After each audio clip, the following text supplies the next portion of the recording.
Hello everyone, here at OS and VTXreviews.com. This is a quick video first look at the Motorola v180. This is a flip phone, very basic one from Motorola, and it's unlocked here in the United States, so you can get it for a contract-free price.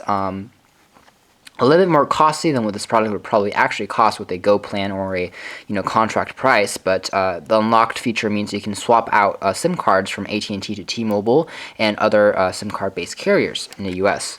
So that's a nice feature on here. On the front of the device, it basically has a LCD screen for displaying missed calls and recent lists and content. We have some notifications that are hidden from view here. I'm just going to take out the screen protector, make a nice sound on there. It's a very glossy finish and it's quite plasticky, but it looks pretty decent. Very reflective and a definite fingerprint magnet, however. On the left-hand side of the device, I have access to a volume rocker for turning the volume up and down. This is a really nice feature to have, considering a lot of flip phones don't have this, and you have to manually adjust it, which can get really annoying. On the bottom is a charger slot and also your 2.5mm headphone jack, which is also annoying because it's not 3.5. And on the other side, you don't have anything. On the top is an antenna, and behind this little rubber flask is going to be your syncing port, which uses a mini USB, and you can connect this to your PC to download more applications and ringtones. The back of the device has a speaker for using the speakerphone and playing back music. You can also take out the back cover like so, and you'll find access to the battery and the SIM card slot for swapping out SIM cards.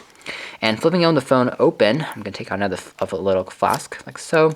You find that the actual screen itself is quite small, around 1.5 inches diagonally, so it's pretty small. Motorola could have done a better job at optimizing the size and expanding it a little bit, but overall it does a nice job by displaying basic content like emails and call logs, and it's pretty bright and vibrant in our tests so far. You have a little bit of a speaker on the top, and on the bottom you have the dial pad V180 logo. The numbers are pretty large and they are spaced apart fairly well, and the buttons are risen above the surface to a nice extent where it's easy to press and it has a nice tactile response to them.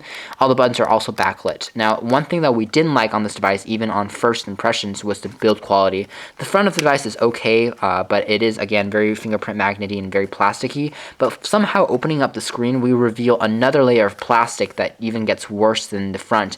And just as a result, we found this device to have a very poor plastic feel to it, especially as you're dialing really fast.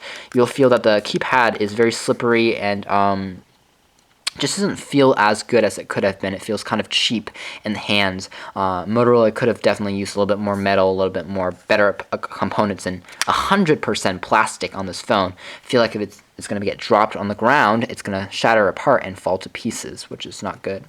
Overall, in our quick test, battery life and call quality were both pretty decent. Call quality was a little bit staticky, which is kind of surprising for such a basic phone. There isn't even Bluetooth on this handset, not a camera on it, but you do have Java applications and the ability to play back quick games. And of course, you can use the VAP browser for quick browsing applications like checking your weather, checking your stocks, and sport information. And again, very basic little phone, perhaps as an emergency backup handset. The Motorola v180 unlocked here in the United States. Thanks for watching this video first look here at OS and VTXreviews.com.